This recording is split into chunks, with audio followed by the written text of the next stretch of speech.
অবশেষে বিএনপি নেতা ইলিয়াস আলীকে কে হত্যা করেছে তার নাম জানা গেল সাবেক এক সেনা কর্মকর্তার মুখে।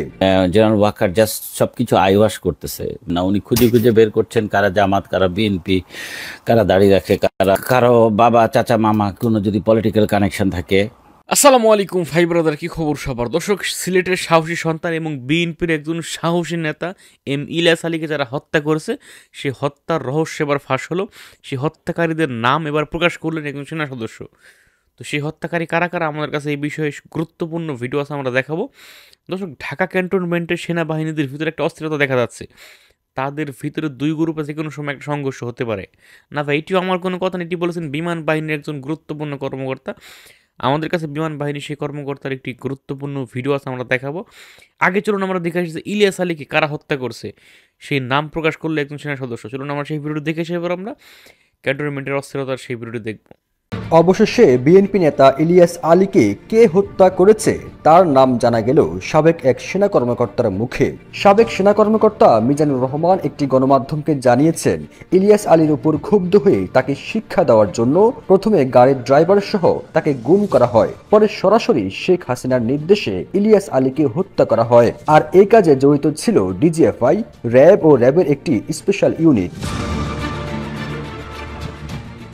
সাবেক সেনা কর্মকর্তা আরো বলেন, 2012 সালের 27 মার্চ ঢাকায় যুবদলের একটা অবরোধ হয়েছিল। সেখানে একটা প্রোগ্রাম ছিল, সেই প্রোগ্রামের মাধ্যমে বেশ কয়েক লাখ মানুষ ঢাকা শহরে বসে যাওয়ার পরিকল্পনা ছিল, আর সেই প্রোগ্রামটা কোঅর্ডিনেট করছিলেন ইলিয়াস আলী। এই প্রোগ্রামের কারণে শেখ হাসিনা মনে করছিলেন তার সরকারকে উৎখাত করার জন্য ইলিয়াস আলী পরিকল্পনা করেছেন। শুধু এই ক্ষমতাকে চ্যালেঞ্জ করার জন্য ইলিয়াস আলীকে গুম করা হয়েছে, মানে একটা শিক্ষা দেওয়ার জন্য।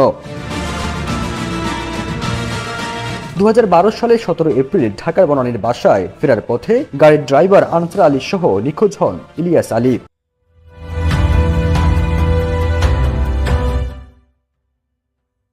এরপর থেকে তাকে ফেরত পাওয়ার দাবিতে দেশ জুড়ে আন্দোলন করে আসছিল বিএনপি ও এর অঙ্গ সংগঠন।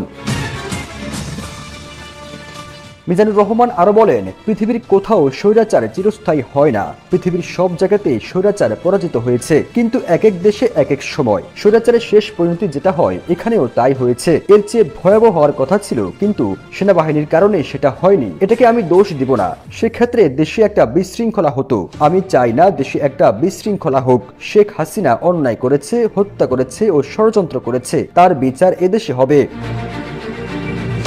ফিরোজ আলম।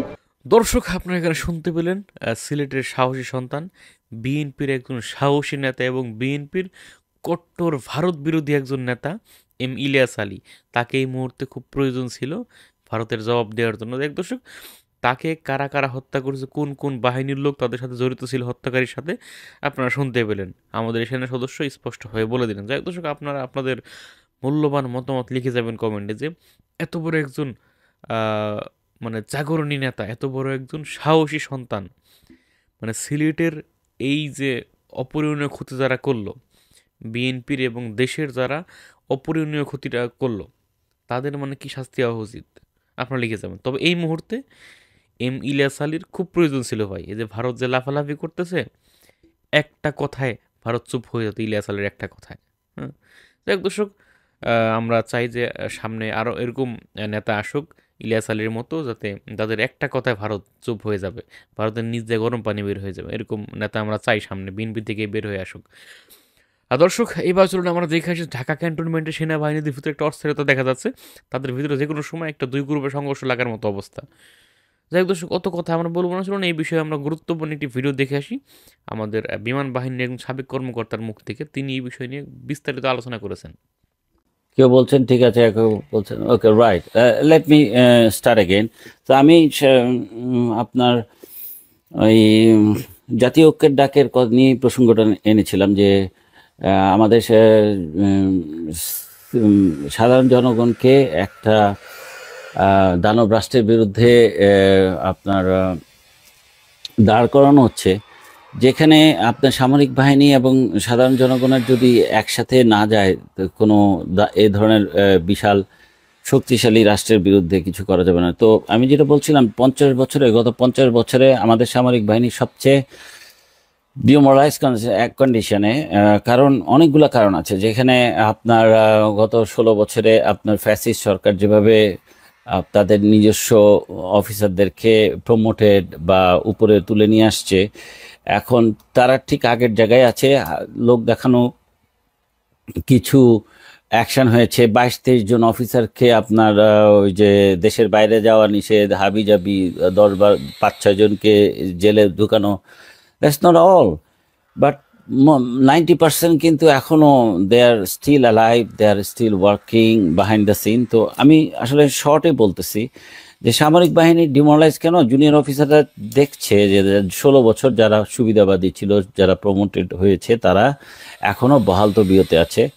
সো এই জন্য যে আমি 19 নভেম্বরের একটা লাইভ করেছিলাম, লেফটেন্যান্ট জেনারেল শাহিনুরকে দায়িত্ব দেওয়া হয়েছিল, জেনারেল ওয়াকার আর সেনাপ্রধান, যে ডেপ্রাইভ যারা বঞ্চিত অফিসার, মেজর লেফটেন্যান্ট কর্নেল র্যাঙ্কের, এদেরকে প্রমোশন দেওয়ার জন্য একটা বোর্ড করা হয়েছিল। এবং সেই বোর্ডে প্রমোশনের আমি আগে বলেছিলাম যে উনি কিছু করবেন না, উনি খুঁজে খুঁজে বের করছেন কারা জামাত, কারা বিএনপি, কারা দাড়ি রাখে, কারা আপনার কারো বাবা, চাচা, মামা, কোনো যদি পলিটিক্যাল কানেকশন থাকে।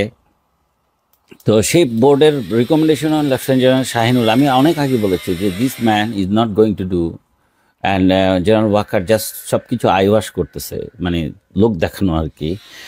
তো সেই প্রমোশন বোর্ডের রেজাল্টও হয়ে গেছে, এবং দেখা গেছে যে লোক দেখানো 5-6 জনকে প্রমোশন দিয়েছে, এবং বাকি ধরেন অ্যাটলিস্ট আরও 100-150 অফিসার রয়ে গেছে আর কি, তাদেরকে আপনার প্রমোশনের জন্য রিকমেন্ড করা হয় নাই। তো ডেপ্রাইভই রয়ে গেল। সো এই জিনিসগুলো আসলে কিন্তু ধরাছোঁয়ার বাইরে চলে যাচ্ছে, মানে কেউ তাদেরকে চেক অ্যান্ড ব্যালেন্স করতেছে না। এবং কিছু লোক, জেনারেল ওয়াকার মানে সেনাপ্রধান, উনি কিছু লোক নিয়োগ করেছেন, মানে কাউকে দিয়ে বলাচ্ছেন উনি ফেরেশতা, কেউ বলছেন যে উনি ইতিহাসের সাক্ষী হয়ে থাকবেন, সবচেয়ে most criminal officer this person. এবং উনি সব কিছু গোছায় নিচ্ছেন, এবং উনি সবাইকে ইনটেক অবস্থায় রাখতেছেন, যে ইন কেস অফ ইমার্জেন্সি বা যে কোনো ক্রাইসিসে কোনো সামরিক কু হবে না, কিন্তু ষড়যন্ত্র হবে। কিভাবে? আপনার ডক্টর ইউনূসকে ডিস্টাবিলাইজ করবে, ডক্টর ইউনূসকে আগাইতে দিবে না, ওই মানে খোড়া করে রাখবে। He is doing all this নটি থিং। তো প্রথম কথা হচ্ছে প্রমোশন বোর্ডে যে বলেছিল উনি ডেপ্রাইভ অফিসারদেরকে সাপোর্ট দেবেন, কিচ্ছু করেন নাই। সেকেন্ড হচ্ছে আপনার 21 নভেম্বরে সামরিক বাহিনীর অফিসারদেরকে, এবার অনেক অফিসারকে যাদেরকে আগে 16 বছরে দেওয়া হয়নি, ইনভাইট করা হয়নি, তাদেরকে অনেককে গিয়েছেন। কিন্তু দেখা গেছে যে যারা রিয়েলি টার্গেটেড, মিনস যে আমরা যারা কথা বলি, যারা ওনার বিরুদ্ধে বা ষড়যন্ত্রের বিরুদ্ধে, ফ্যাসিজমের বিরুদ্ধে কথা বলি, আমাদের কিন্তু উনি এখনও ব্ল্যাকলিস্টেড করে রেখেছেন। হ্যাঁ, এবং মজার কথা হচ্ছে যে এবার এবার সবচেয়ে মজার কথা হচ্ছে যে ডিজিএফআই, এনএসআই থেকে আপনার যারা আগে কখনো যায়নি তাদের বাসায় বাসায় গিয়েছে, গিয়ে বিভিন্ন একটা কোশ্চেন সেট নিয়ে গেছে যে আপনি কি কখনো পলিটিক্যাল অর্গানাইজেশনের সাথে জড়িত কিনা, আপনি কোনো রাজনৈতিক আদর্শ আছে কিনা, আপনার পরিবারের কেউ আছে কিনা, আপনার ভাই বোন কেউ রাজনীতির সাথে, রাজনীতি করলে কোন রাজনীতির সাথে সংশ্লিষ্ট, এক গাদা কোশ্চেন নিয়ে। দর্শক, আপনারা এখানে শুনতে পেলেন আমাদের এই বিমান বাহিনীর সাবেক কর্মকর্তার মুখ থেকে যে ঢাকা ক্যান্টনমেন্টে সেনাবাহিনীদের ভিতরে মানে একটা অস্থিরতা দেখা যাচ্ছে, মানে যে কোনো সময় কিছু একটা হতে পারে আর কি। আমরা চাই যে না হোক, আমাদের সেনাবাহিনী ঐক্যবদ্ধ থেকে ভারতের এই বর্তমান যারা পরিস্থিতি তৈরি করে ইস্কন টিস্কন নিয়ে গেম খেলতেছে, এই গেমসের মোকাবেলা করুক। হ্যাঁ, এটা আমরা চাই। আমরা চাই না যে নিজেদের ভিতরে কোনো ঝামেলা হোক এই মুহূর্তে। এটা মানে ইন্ধন দিচ্ছে আশেপাশের কেউ, ঘুষাঘুষি করছে, লাড়াচাড়া করতেছে বিদেশের কেউ, এটা আমরা জানি ভাই। হ্যাঁ, তো লাভ নাই। হ্যাঁ, যা হওয়ার হয়ে গেছে। আমাদের এই মুহূর্তে ঐক্য থাকা প্রয়োজন। হ্যাঁ, ঐক্য থেকে দেশের বিদেশি যত শত্রু আছে সবাইকে মোকাবেলা করতে হবে। এটাই আমাদের মানে মিশন ফিশন একটাই থাকা উচিত। যাই হোক দর্শক, আপনারা আপনাদের মূল্যবান মতামত লিখে যাবেন। তবে এই মুহূর্তে আমরা বিএনপি নেতা সিলেটের সাহসী সন্তান ইলিয়াস আলীকে খুব মিস করতেছি। হুম, এবং কয়েকদিন আগে মুক্তি পেল জেল থেকে লুৎফুজ্জামান বাবর। তিনি হয়তো অসুস্থ, তার চিকিৎসা চলতেছে, 17 বছর জেলে ছিলেন আর কি। তো তাকেও খুব মিস করতেছি। তাদের এই এক একটা মুখের ভাষার মানে একটা যেই পাওয়ার ছিল আর কি, ভারতের নিজ যে গরম পানি বের হয়েছে তাদের এই কথাবার্তা। আর আরেকটা লোককে আমরা মিস করতেছি, আমাদের বিশ্ববিখ্যাত মুফাসসিরে কোরআন আল্লামা দেলাওয়ার হোসেন সাইদি রাহিমাহুল্লাহ।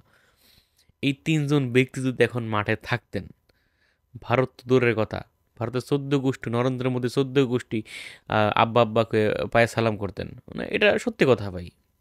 তো তিনটা কণ্ঠকে আমরা খুব মিস করতেছি।